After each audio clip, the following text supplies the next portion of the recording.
देखिए, विषय पर जो मैं बोलना चाहता हूँ तो ये टॉपिक मेरा नहीं है। मेरा टॉपिक मेरे पॉकेट में है और उसको हम टाइप करके ले आए। ये टॉपिक है इस डिपार्टमेंट का और मैं उन लोगों को धन्यवाद देना चाहूँगा जिन लोगों ने ये टॉपिक सजेस्ट किया है। The topic is critical thinking and philosophizing. हमने सोचा था कि भारतीय ज्ञान परंपरा जो आजकल होता है कि बहुत प्रचलित है, तो उस पर बात करें, भारतीय ज्ञान परंपरा क्या है। लेकिन चूंकि ये नोटिफाइड टॉपिक है तो मैं उसी पर बात करूं। और आरंभ करना चाहेंगे कि क्रिटिकल थिंकिंग एंड फिलोसोफाइजिंग, तो वस्तुतः philosophizing is a critical thinking. Philosophizing is a critical thinking, and as a matter of fact, I make a distinction between philosophy and philosophizing. Philosophizing is a process, and philosophy in India is a system. और आप जानते हैं कि भारतवर्ष में वैदिक और अवैदिक, Orthodox heterodox हम नहीं कहना चाहेंगे, वैदिक तो 6 वैदिक सिस्टम है और 3 अवैदिक सिस्टम है। But the philosopher in India is one who creates a system. किसी भी ऐसे आदमी को फिलोसफर मानना भारतवर्ष में नहीं मानते जिन्होंने कोई सिस्टम नहीं किया। उदाहरण के लिए आप शंकराचार्य को लें, शंकराचार्य ने एक सिस्टम दिया।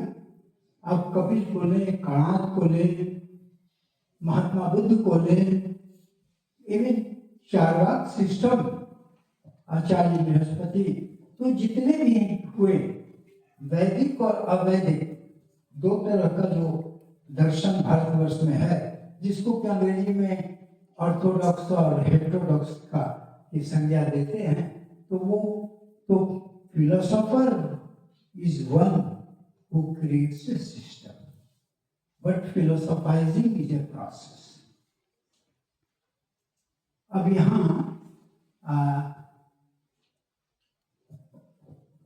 मेरा जो केंद्र होगा, केंद्र बिंदु, वो and philosophizing is a process. दूसरे शब्दों में हम कह सकते हैं कि philosophizing is the expression of consciousness. चेतना की अभिव्यक्ति एक दार्शनिक क्रिया। दार्शनिक क्रिया का अर्थ है चेतना की अभिव्यक्ति। Philosophizing is not simply rational discourse. Philosophizing in India is not only logical hair splitting. Philosophizing is the expression of consciousness. और इस संदर्भ में मैं भारतवर्ष के एक कंटेम्पररी इंडियन थिंकर केसी भट्टाचार्य को अपने डिस्कोर्स का केंद्र बनाकर आपके समक्ष अपनी बात को रखना चाहूँगा। अब केसी भट्टाचार्य का नाम क्यों लिया मैंने? क्योंकि सारे एक सब्जेक्ट जब दिया गया तो केसी भट्टाचार्य का नाम लेने के पीछे क्या कारण? आपने दार्शनिक क्रिया या फिलोसोफाइजिंग के लिए उपयुक्त दार्शनिक को केसी भट्टाचार्य को क्यों समझा? इसका कारण यह है कि इलाहाबाद का टेम्परामेंट, डिपार्टमेंट का temper and temperament, that prompted me to select KC Bhattacharya for today's lecture and especially on philosophizing. इसलिए कि यहाँ कांट का नाम, कांट के स्पेशलिस्ट इलाहाबाद यूनिवर्सिटी में हमेशा से रहे और इन्होंने काम जरूर किया रूडक कार्ड पर, लेकिन ये जाने जाते हैं कि कांट के फिलॉसफी के ज्ञाता के रूप में। क्या मैं गलत तो नहीं हूँ? बहुत अच्छी किताब है आपकी। बहुत अच्छी किताब है। हाँ, और इसलिए कांट और दूसरे की वेदांत, इलाहाबाद यूनिवर्सिटी की वेदांत के लिए हमने तो प्रपोज किया कि यहाँ वेदांतिक सेंटर होना चाहिए, क्योंकि right from Ranadev up to professor Jatashankar Tiwari ji, वैसे मैं जटाशंकर ही कहता हूँ, आज पहली बार इनका पूरा नाम ले रहे हैं, तो प्रोफेसर जटाशंकर जी, अब देखिए ये सीक्वेंस, और केसी भट्टाचार्य एक ऐसे दार्शनिक हैं जिन्होंने कोई सिस्टम तो नहीं किया, लेकिन उन्होंने दर्शन शास्त्रियों को मजबूर किया दार्शनिकता की पुनर्व्याख्या करें और दर्शन शास्त्रियों की व्याख्या करें। Who is a philosopher? तो philosopher is not only those who build the system. KC Bhattacharya के संदर्भ में ये सही उतरता है कि सिस्टम बिल्डर ही सिर्फ दार्शनिक नहीं होते हैं, लेकिन केसी भट्टाचार्य एक मौलिक चिंतक, और निश्चित ही हम दार्शनिक की परिभाषा करें तो हम कह सकते हैं कि जो कोई भी मौलिक चिंतन करता है वो दार्शनिक होता है। और मौलिकता क्या है? What is the originality? What are the parameters of originality? तो ओरिजिनल इज वन। आपसे कोई पूछे कि मौलिक हमेशा बात करते हैं, लेकिन मौलिकता है क्या? Originality, what is the originality? अब फिलोसफी के लोग तो हमेशा ओरिजिनलिटी की बात करते हैं, लेकिन ओरिजिनलिटी की कुछ परिभाषा होती है। तो original thinker is one who relates one concept to the other, और केसी भट्टाचार्य ओरिजिनल थिंकर थे। वैसे कभी कभी मैं घटना बताता रहा कि ऑक्सफोर्ड यूनिवर्सिटी के एक संस्कृत के प्रोफेसर ने कहा था कि after Shankaracharya Indian philosophy is dead. Is it dead? उनको हमने जवाब दिया, और आज भी मैं रिपीट करता हूँ कि KC Bhattacharya is the most original thinker of the contemporary India, and philosophizing according to K.C. Bhattacharya is an expression of consciousness. He adds the word philosophy is the expression of theoretic consciousness. I omit theoretic and I say that philosophizing is the expression of consciousness. अब यहाँ पर सारे विद्यार्थी जानते होंगे जो पढ़ते हैं फिलोसफी कि उन्होंने ग्रेड्स ऑफ थ्योरेटिक कॉन्शसनेस के बारे में, तो उस पर मैं बहुत ज़्यादा तो नहीं बोलूँगा, क्योंकि सारे विद्यार्थी जानते हैं कि व्हाट आर द ग्रेड्स, लेकिन उसको आपके समक्ष रखना भी आवश्यक है। Empirical consciousness, objective consciousness, spiritual consciousness and transcendental consciousness. So there are three grades, and philosophy is the expression of theoretic consciousness which is speakable. अब यहाँ ये मार्केट की बात है कि इस फिलोसोफाइजिंग के क्रम में देखिए, if you speak meaningfully, you have to speak meaningfully, or philosophizing is the expression of theoretic consciousness which is speakable, तो इसको समझना पड़ेगा। अब जैसे स्पीकेबल पर हमने बल दिया कि you can utter but you may not speak, उदाहरण के लिए जब हम कहते हैं square circle, we just utter a word square circle, but we do not speak because it carries no meaning. So in philosophizing, which is the expression of the theoretic consciousness, और उस expression को स्पीकेबल होना चाहिए, जैसे golden mountain, तो these are the words, but you don't speak, there is no content like golden mountain. अब ऐसे square circle की बात की तो लंदन में एक स्क्वायर सर्किल, पिकेडिली स्क्वायर सर्किल, तो वहाँ वो स्क्वायर भी है सर्किल भी है, तो वो एक परसेप्शन की बात जरूर है, लेकिन स्पीकेबल जब भी तभी होगा जब उसका मीनिंग हो। If it carries meaning then only speakable. और फिलोसोफाइजिंग में आप विटगेनस्टाइन को भी लें, विटगेनस्टाइन के ज्ञाता हमारे बगल में अध्यक्ष महोदय बैठे हैं, तो विटगेनस्टाइन ने भी ये कहा कि दार्शनिक क्रिया जब भी हम करते हैं तो निश्चित ही शब्दों के माध्यम से करते हैं, और शब्द का अर्थ कोई डिक्शनरी नहीं देता है।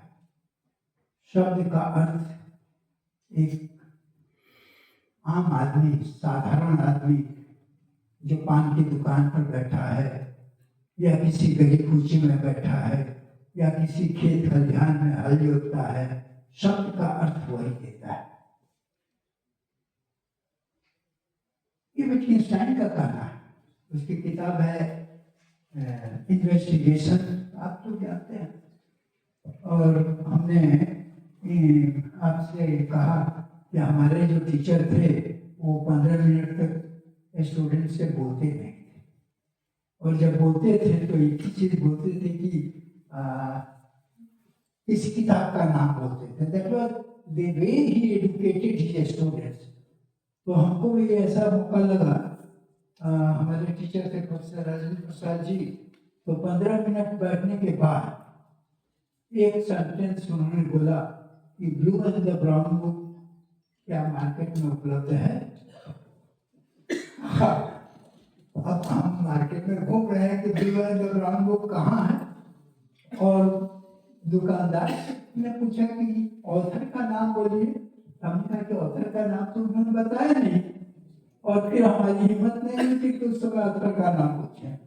और blue and the brown book का ऑथर 1 महीना के बाद, उस समय गूगल नहीं तो खोल लेते। 1 महीने के बाद हमको पता चला कि ये विटगेनस्टाइन इसके ऑथर हैं। तो वो भी जमाना था कि शिक्षक, अब तो आपके शिक्षक बड़े अच्छे हैं कि हर चीज को बता देते हैं, लेकिन मेरे शिक्षक थे कि हमको 3 बार हमको रिजेक्ट कर चुके थे। मेरे शिक्षक 3 इंटरव्यू में हमको रिजेक्ट किए, और कभी भी पढ़ाने का उनका तरीका ये था कि blue and the brown book उस समय हम खोज के उनके लिए ले आए, इसी तरह से खोज खाज के, तो हमको ज्ञान हो।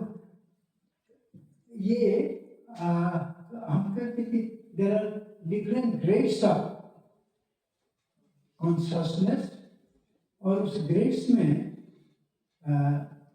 Empirical grades, you know, science का एम्पिरिकल कॉन्शसनेस, उसके बाद ऑब्जेक्टिव कॉन्शसनेस। तो objective empirical consciousness is concern with the fact, and fact is a fact in relation to other facts. Objective consciousness is concerned with the self-subsistent. Self-subsistent और fact में अंतर, ये बहुत important होता है। Self subsistent does not occupy space and time. और उसके बाद चूंकि संक्षिप्त करना है, आपको भी सुनना है, तो स्पिरिचुअल कॉन्शसनेस। तो स्पिरिचुअल कॉन्शसनेस में यहाँ पर शंकराचार्य की बात मैं उद्धृत करता रहा हूँ कि ऐतरेय उपनिषद में एक महावाक्य कहिए, प्रज्ञानम ब्रह्म। अब प्रज्ञानम ब्रह्म ऐतरेय उपनिषद में है, और उस तरह के कई उपनिषद जो महावाक्य हैं, तो उनमें शंकराचार्य जब कहते हैं कि तत्वमसि, शंकराचार्य जब उस उपनिषद के वाक्य की व्याख्या भाष्य करते हैं, तो तत्वमसि वो ये लगता है कि वो स्पिरिचुअल कॉन्शसनेस, आई एम ब्रह्म, मैं ब्रह्म हूँ। तो यहाँ पर केसी भट्टाचार्य और शंकराचार्य में जो अंतर है वो ये है कि केसी भट्टाचार्य की उक्ति है, कथन है कि तत्वमसि की जब बात करते हैं, अहम ब्रह्मास्मि की जब बात करते हैं, तो वहाँ I lingers, there is a duality, trace of duality, and that's why KC Bhattacharya during his course of philosophizing talks about the transcendental consciousness, where this "and" is dropped. I am Brahman, aham brahmasmi। तो अहम ब्रह्मास्मि में केसी भट्टाचार्य का कहना है कि अहम वो दैट। तो जरूरत है हमको, इसीलिए उनकी एक पुस्तक है सब्जेक्ट एज फ्रीडम। आप लोग कॉन्सेप्ट ऑफ फिलॉसफी की जरूर पढ़े होंगे, लेकिन subject of freedom, subject as freedom आप पढ़ें, तब आपको शंकराचार्य और केसी भट्टाचार्य के दर्शन का अंतर मालूम होगा। और फिलोसोफाइजिंग इन टू सेंस, अब केसी भट्टाचार्य का इस नाम इसलिए हमने लिया कि अभी आज की तारीख में भारतवर्ष में कोई सिस्टम बिल्डर नहीं हो रहा, लेकिन मौलिक चिंतक हुए, मौलिक चिंतक हैं। और कांट का देखिए, केसी भट्टाचार्य अपने फिलोसोफाइजिंग के प्रोसेस में वो कांट के एग्नोस्टिसिज्म को भी उन्होंने तोड़ा है। कांट का ये कहना कि the ultimate reality is unknowable, unknown तो है लेकिन अननोएबल नहीं है। तो Indian way of philosophizing puts a challenge to Kantian agnosticism।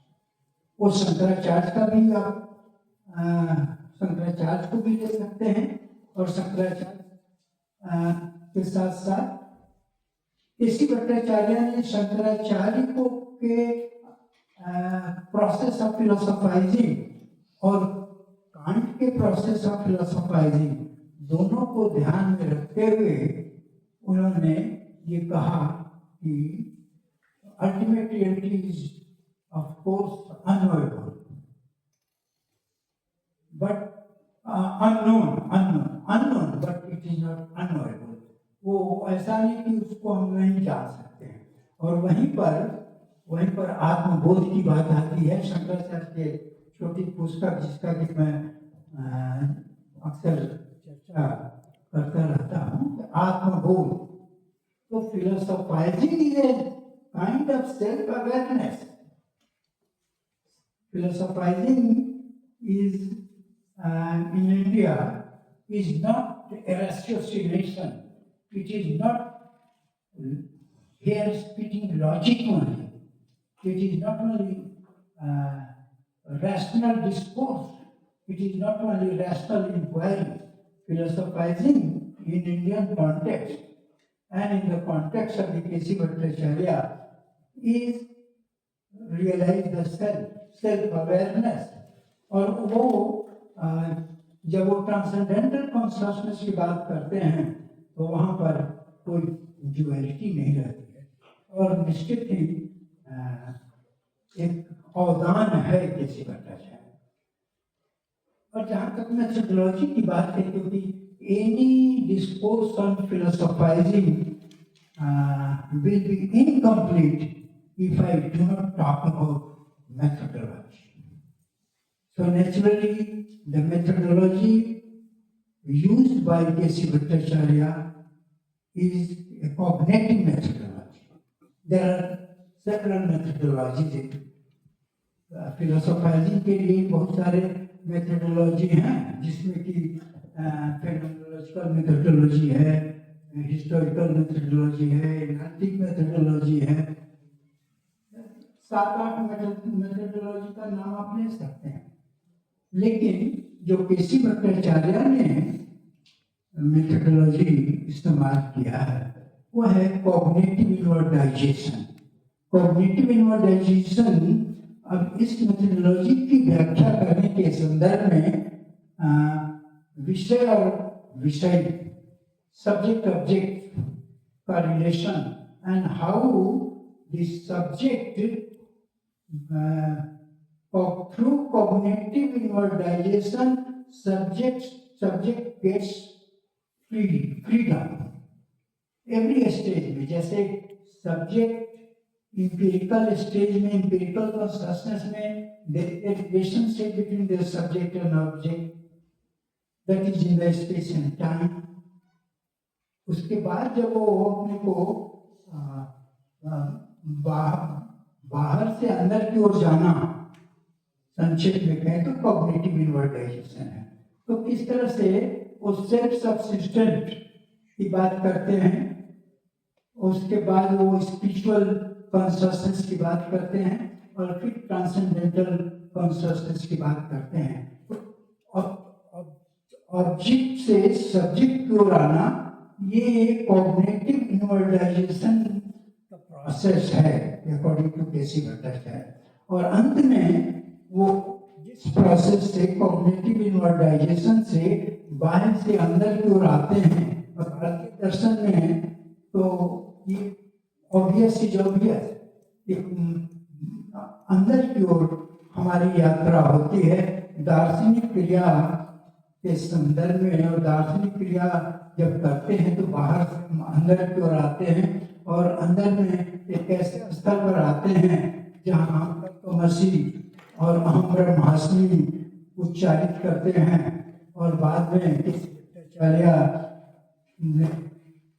बिल्कुल ट्रांसेंडेंटल स्टेज पर वो through cognitive invertization, through the process of cognitive invertization he liberates himself, and there is only truth।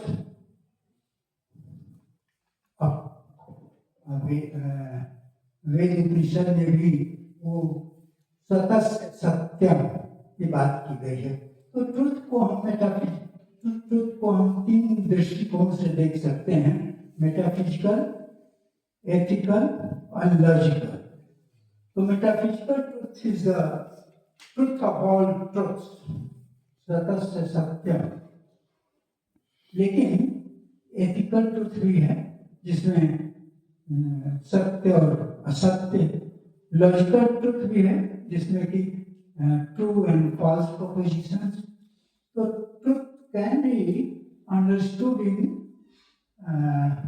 in the perspective of ethics, in the perspective of logic, but the philosophizing, in the course of philosophizing and doing philosophy, or ये cognitive, through the methodology of cognitive inwardization, we come to the metaphysical truth। और भारतवर्ष की एक विशेषता है कि हम दार्शनिक क्रिया करते हैं, we do philosophizing only to reach the highest truth। इन्हीं शब्दों के साथ मैं आपको प्रणाम करता हूँ।